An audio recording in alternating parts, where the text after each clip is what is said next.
કે વરસાદી મોસમને ત્રણ મિત્રોએ ભેગા થઈને કર્યો નાસ્તો. સો welcome to mini this vlog. મારા બ્લોગની તમારું દિલથી સ્વાગત છે. 2 દિવસથી લગાતાર વરસાદ પડી રહ્યા જોવા મળ્યું ખ્રિસ્તીનું જાદુ.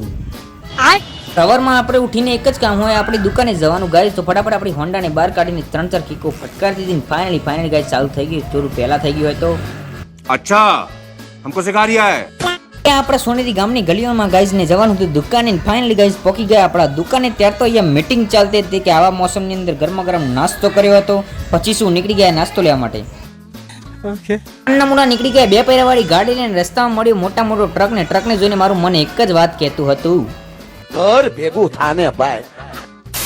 ફાઇનલી ગાઈઝ પહોંચી ગયા સૌરાષ્ટ્ર કાંઠિયાવાળા ત્યાં. લેવાના હતા ગરમા ગરમ નાસ્તો. પછી ને લીધો નાસ્તો ને આવી ગયા આપણી મસ્ત મજાની દુકાને ગાઈઝ ને. બધા ખોલીને ચાલુ પડી ગયા નાસ્તો કરવા માટે. તો મને પણ નાસ્તો કરી લેવા દો અને તમે ફોલો એન્ડ સબસ્ક્રાઇબ કરી દેજો. મળીશું નેક્સ્ટ વિડીયોમાં. Bye bye, take care all and love you all.